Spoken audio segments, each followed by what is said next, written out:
Kalau kemarin kita mengupas masalah Daud, bahwa orang yang diurapi Tuhan itu bukan berarti dia tidak pernah menghadapi masalah. Karena setiap orang itu tidak ada yang kebal dari masalah. Di sini kita melihat bagaimana Daud mengalami masalah yang berat dalam hidupnya 2 kali. Yang pertama kali kemarin kita sudah membahas, yaitu ketika dia menghadapi kota Siklak yang terbakar habis dan anak-anak istri-istrinya mereka semua ditawan, sehingga Daud bersama rakyatnya menangis sampai tidak bisa menangis. Menangis bersama-sama. Tetapi akhirnya para prajuritnya melempari dia dengan batu, ingin membunuh dia karena dia disalahkan dia sebagai pimpinan. Dan di saat itu Daud tidak menggunakan tongkat kekuasaannya sebagai raja, tetapi dia tidak menggunakan jubah kerajaannya, tetapi dia pakai jubah efod, yaitu jubah penyembahan, jubah imam. Dan di situ Daud menguatkan hatinya kepada Tuhan, dan Tuhan akhirnya memberikan pertolongan, bagaimana akhirnya semua yang hilang, anak-anak dan istrinya semua dikembalikan, dan Daud mengalami kemenangan. Di mana pada waktu itu Daud sangat mengandalkan Tuhan. Dan hari ini kita mengupas masalah yang kedua yang dihadapi Daud, yaitu yang lebih berat lagi dari masalah yang pertama. Saudara, ini adalah masalah yang lebih berat sebab masalah ini terjadi pada waktu Daud berusia sudah tua, di mana Daud mempunyai anak namanya Absalom. Absalom ini dibesarkan oleh Daud ayahnya. Apa yang dipinta, apa yang dimaui, dipenuhi oleh Daud. Tetapi setelah besar, anaknya sendiri, Absalom, mau membunuh bapaknya. Anak yang dibesarkan, minta apa saja dituruti. Mainan apa dituruti. Baju apa dituruti. Sekolah semua dituruti oleh bapaknya. Tetapi begitu besar, anaknya bersama Absalom ini mau membunuh bapaknya. Karena begitu tertekan saat Daud menghadapi masalah yang paling berat, sampai dia tinggalkan istananya. Kenapa dia mau tinggalkan istananya? Karena dia tidak mau bertengkar dengan anaknya sendiri. Karena dia tidak mau bertarung dengan anaknya sendiri. Dia rela kehilangan kerajaannya. Sampai muncul Mazmur 3. Mazmur 3 ayat 1 berkata, ketika ia lari dari Absalom anaknya, ya Tuhan, betapa banyaknya lawanku, banyak orang yang bangkit menyerang aku. Saudara, Daud lapor kepada Tuhan.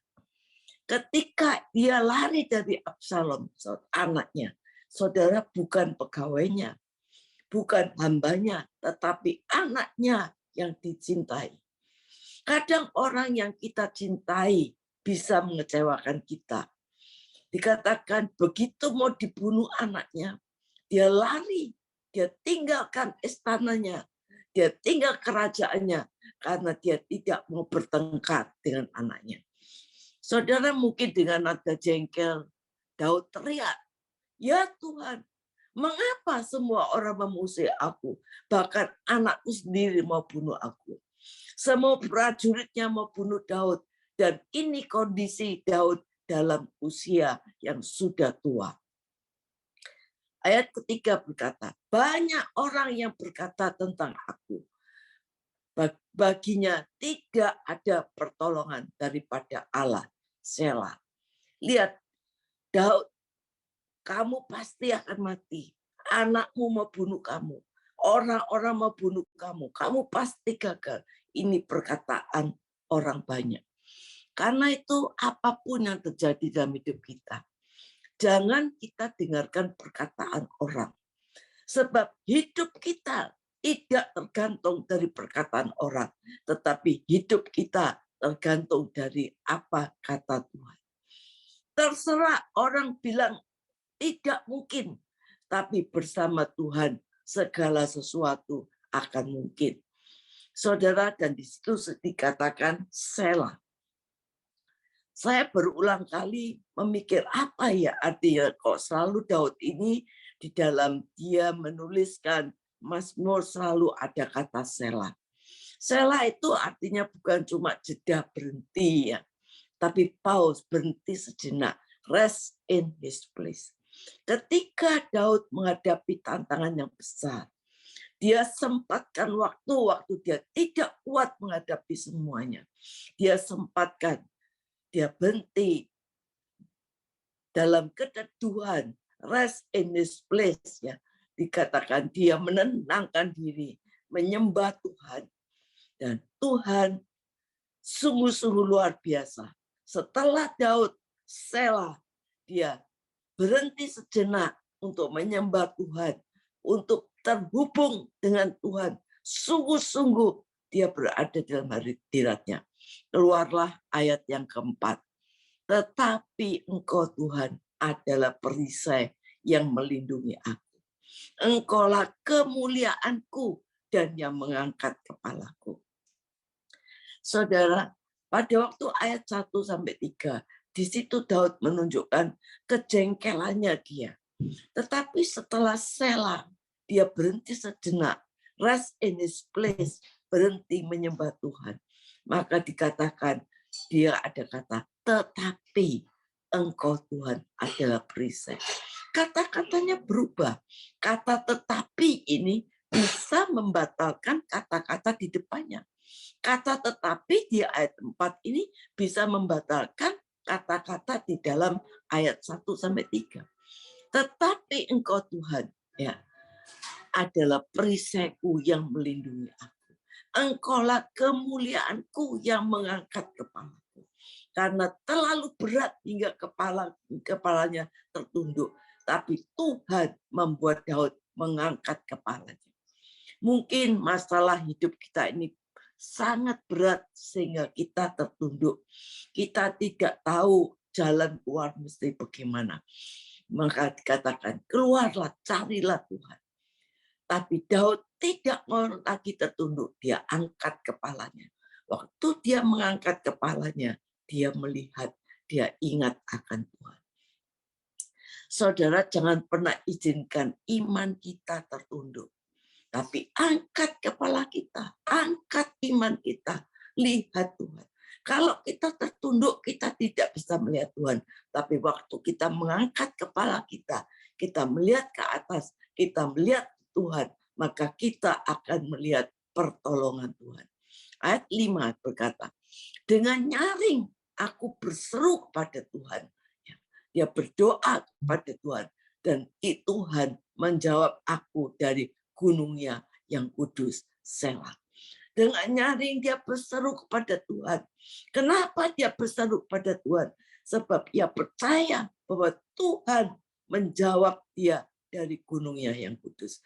Saat kita berseru kepada Tuhan, saat kita sungguh-sungguh datang pada Tuhan, kita mengandalkan Tuhan, kita percaya ada tangan yang kuat yang akan menjawabnya dari gunung yang kudus. Saudara, firman Tuhan mengatakan bahwa di sanalah tempat pertolongan Tuhan. Daud pernah berkata, aku melihat ke kanan kiri ke gunung-gunung. Dari mana datangnya pertolongan? Pertolongan hanya datangnya dari Tuhan yang maha tinggi. Setelah Tuhan menjawab, apakah Daud puas? Tidak. Apa Daud selesai dijawab Tuhan dia puas? Enggak, saudara. Seringkali kalau kita dijawab Tuhan, kita merasa puas dan selesai kita ninggalin Tuhan. Seperti 10 orang kusta.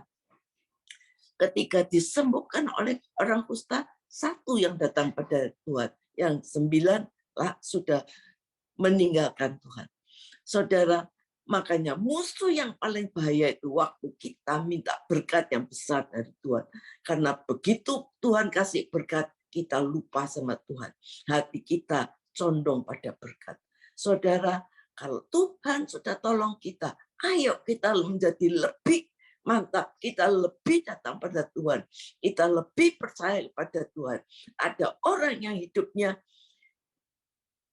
lupa kepada Tuhan. Setelah diberkati, semakin dia kerja, semakin dia kerja, dia kejar-kejar. Terus sampai lupa anak istri, tidak tahu waktu. Saudara, tetapi ketika Daud take rest, berhenti memikirkan semuanya, fokus pada Tuhan, maka muncullah ayat yang ke-6. Aku membaringkan diri lalu tidur. Aku bangun sebab Tuhan menopang aku. Saudara, orang kalau kena masalah itu biasanya tidak bisa tidur. Tapi Daud dikatakan, aku membaringkan diri lalu tidur. Kenapa bisa tidur? Karena dia percaya. Sebab pola pikir Daud sudah dirubahkan. Daud punya pola pikir, kalau aku bangun, Tuhan menopang aku. Saudara, apapun masalah saudara, percaya saudara punya pola pikir bahwa Tuhan itu penolong saudara. Selama engkau memikirkan masalah saudara, selama kita melihat fakta, selama kita melihat keadaan, selama kita melihat persoalan kita, semakin kita tidak akan bisa tidur, semakin kita akan galau, saudara. Tetapi kalau kita memikirkan, kita percaya pola pikir kita, Tuhan adalah penopangku, Tuhan adalah penolongku. Tidak ada mungkin bagi Tuhan. Yang tidak ada bisa menjadi ada. Burung di udara dipelihara oleh Tuhan. Maka saya percaya saya juga dipelihara oleh Tuhan. Saudara, dan akhirnya kalau kita bisa memikirkan pola pikir demikian, maka kita bisa tidur walaupun ada masalah. Masalah kita mungkin beda dengan Daud ya. Kalau Daud mau dibunuh sama anaknya, tapi masalah kita mungkin ini mungkin banyak hutang yang kita tidak bisa bayar ya. Kita mungkin pekerjaan kita yang sepi ya. Mungkin kita menghadapi keluarga yang bertengkar ya, anak dengan bertengkar dengan istri, bertengkar dengan anak ya. Sama anak, masalah suami istri tidak akur, suami istri berselingkuh, saudara, banyak masalah yang terjadi dalam kehidupan kita. Dan ini kalau kita pikirkan satu demi satu, kalau kita masukkan dalam pikiran kita satu demi satu, semua pikiran kita akan penuh dengan hal-hal yang demikian. Tapi kalau kita mau datang pada Tuhan, maka saya percaya kita bisa tenang. Karena hanya dekat dengan Allah saja aku tenang. Tapi masalahnya Daud ini anaknya mau bunuh dia, tapi dia bisa tidur. Kenapa? Karena dia tahu Tuhan yang menopang dia. Kalau Tuhan yang menopang kita, kekuatan dari Tuhan akan selalu bersama dengan kita. Saudara, ayat 7 berkata, aku tidak takut kepada puluhan ribu orang yang siap mengepung aku. Pola pikirnya sudah berbeda ketika dia menghadap Tuhan, ya rest in his place, ya ada di dalam penyembahan, ada di dalam doa, pikirannya sudah diubahkan. Ya kalau dulu yang pertama ayat-ayat awal, Tuhan, kenapa orang mengepung aku? Tapi sekarang dia berkata, aku tidak takut kepada puluhan ribu orang yang siap mengepung aku. Saudara, kenapa Daud berkata, walaupun 1.000 orang rebah di sisiku, 10.000 di sebelah kananku, aku tidak takut. Saudara, karena apa? Karena Daud pegang kunci, saudara. Mungkin banyak orang yang menutup pintu hidupmu, sehingga kau rasanya nggak bisa keluar. Banyak orang yang menutup pintu pelayananmu. Banyak orang yang menutup usahamu. Banyak orang yang menutup bisnismu. Banyak orang yang menutup semua kehidupanmu. Kita tidak perlu takut selama kita pegang kunci. Apa kuncinya? Tuhan adalah kunci kita. Kalau Tuhan sudah membuka, siapa yang bisa menutupnya? Kalau Tuhan menutup, tidak ada yang bisa membukanya. Kalau Tuhan mampu mengangkat kita, siapa yang mau merendahkan kita?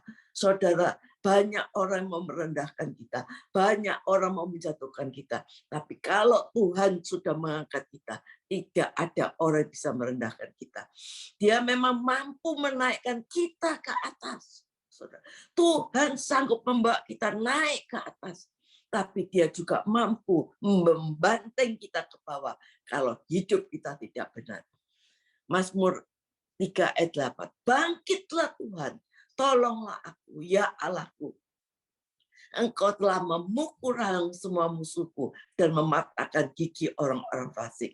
Ini perkataan profetik Daud. Sebab Tuhan pernah mematahkan gigi orang fasik lewat Daud. Kalau Tuhan dulu pernah mampu melakukan, menolong Daud, masalah Daud, maka Allah yang sama akan mampu melakukan hal-hal yang besar dalam kehidupan Daud. Itu yang Daud simpan di dalam memorinya. Kalau Tuhan dulu pernah tolong saudara, maka Tuhan yang sama akan menolong saudara apapun keadaan saudara hari ini. Mazmur 3 ayat 8. Dari Tuhan datangnya pertolongan, berkatmu atasmu melimpah. Saya katakan ini kata-kata profetik. Dari Tuhan datangnya pertolongan. Saudara, kalau Daud mengatakan dari Tuhan datangnya pertolongan, berkatmu melimpah, maka pagi hari ini saya akan katakan kepada saudara semua, kepada semua yang mengikuti Zoom ini, dari Tuhan datangnya pertolongan dan berkat Tuhan akan melimpah atas hidup saudara. Saudara, Daud tidak puas, saudara. Dia raja. Kita lihat bagaimana dia sebagai seorang raja. Tetapi dia dalam menyelesaikan masalah, dia tidak memakai baju kerajaannya. Dia pakai baju efod. Sebab dia tahu kalau Tuhan datang pada dia, saudara, Tuhan ada bersama dia, maka saudara, segala sesuatu tidak ada yang tidak mungkin. Kalau kita datang pada Tuhan, jangan kita pakai luarnya. Jangan luarnya aja kita datang pada Tuhan. Jangan luarnya aja kita ke gereja. Jangan luarnya kita kelihatan berdoa. Tapi datang kepada Tuhan dengan hati yang sungguh-sungguh menyembah. Nah, saya percaya seperti Daud waktu di Siklag terbakar, anak istri ditawan, dengan menguatkan iman percayanya, dia kuatkan hatinya kepada Tuhan. Saudara, oleh karena itu, mungkin saudara dalam keadaan terjepit, mungkin saudara dalam keadaan tertutup, mungkin saudara dikejar-kejar, mungkin saudara seperti ada orang menusuk saudara dari belakang. Carilah Tuhan. Satu hal yang kurindukan, kata Daud, berdiam di dalam rumah Tuhan. Satu hal yang kuminta, berdiam di rumah Allah. Lebih baik 1 hari di pelataranmu daripada 1000 tahun hari di tempat lain. Memuji dan menyembah Tuhan adalah kenikmatan dan kemurahan di dalam hidup Daud. Mungkin saat ini saudara lagi terjepit, tidak ada pertolongan, tapi percaya Tuhan sanggup menolong saudara. Saya tidak tahu apa keberadaan saudara, tapi saya percaya kehadiran Tuhan di dalam hidupmu, kehadiran Tuhan di dalam hatimu, kehadiran Tuhan di dalam kehidupan kita akan merubah segala sesuatu yang terjadi. Saya percaya sumber pertolongan kita adalah Tuhan Yesus. Sumber pertolongan kita, perisai kita adalah Tuhan Yesus. Saudara, oleh karena itu, apapun yang terjadi dalam hidupmu, jangan takut. Pegang kunci. Siapa kuncinya? Yaitu Tuhan Yesus sendiri. Tuhan yang memegang kunci. Kalau dia sudah membukakan pintu, tidak ada yang bisa menutupnya. Amin. Saya akan berdoa bagi semua yang ada di tempat ini, yang mengikuti Zoom pagi hari ini. Apapun masalah kita, mungkin ada orang-orang yang menusuk kita dari belakang. Mungkin ada orang-orang yang menutup berkat kita. Mungkin ada masalah-masalah yang tidak pernah bisa kita selesaikan bertahun-tahun dalam kehidupan kita. Tapi percaya pagi hari ini seperti Daud. Dia menghadapi masalah yang besar. Anaknya sendiri yang dibesarkan mau membunuhnya. Tetapi Daud datang pada Tuhan. Dia take a rest in his place. Dan dia mulai menyembah Tuhan.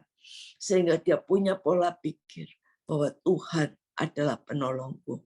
Kalau dulu Tuhan pernah tolong aku, maka sekarang Tuhan juga tolong kita. Saya percaya Tuhan. Saudara, ingat apa yang Tuhan kerjakan dalam hidupmu. Apa yang pernah Tuhan lakukan dalam hidupmu. Kalau Tuhan pernah melakukan yang terbaik, hal sekecil pun tapi itu terbaik dalam hidupmu, maka Tuhan akan sanggup melakukan perkara-perkara yang lain di dalam hidup. Dia Tuhan yang tidak pernah mempermalukan hidup saudara. Saat ini saya percaya bagi jemaat yang mengikuti Zoom, yang sedang bekerja, saya percaya Tuhan adalah sumber pertolonganmu. Berkat Tuhan melimpah atasmu. Kepada ibu-ibu rumah tangga saat ini, percayalah Tuhan adalah perisaimu dan pertolongan Tuhan ada di dalam hidup. Ayo kita datang mengandalkan Tuhan. Jangan mengandalkan pikiran kita. Jangan mengandalkan kepandaian kita. Jangan mengandalkan jubah kita. Jangan mengandalkan apapun yang kita punyai. Tapi andalkan Tuhan. Maka saya percaya hidup saudara akan dirubahkan. Yang pahit menjadi manis. Yang padang gurun akan berbuah. Dan kami percaya seperti gelombang air yang tidak pernah padam. Disitulah berkat Tuhan akan melimpah dalam kehidupan yang saudara alami. Yang sakit, percaya, imani. Bilur-bilur Yesus sudah sembuhkan engkau. Yang saat ini mengalami kekurangan, saudara percayalah burung di udara dipelihara Tuhan. Saudara tetap akan dipelihara Tuhan. Terima kasih Tuhan, kami percaya. Mereka mengikuti Zoom dengan setia. Kami percaya orang setia dengan perkara yang kecil, Tuhan akan percayakan perkara-perkara besar. Terima kasih Tuhan, pertolongan datang atasmu kepada semua pengikut Zoom pada pagi hari ini, baik yang di Indonesia maupun yang di Amerika. Dan kami percaya dengan segala profetik dari Tuhan, saya katakan, segala pertolongan turun atas saudara dan berkat Tuhan melimpah atas hidupmu. Amin.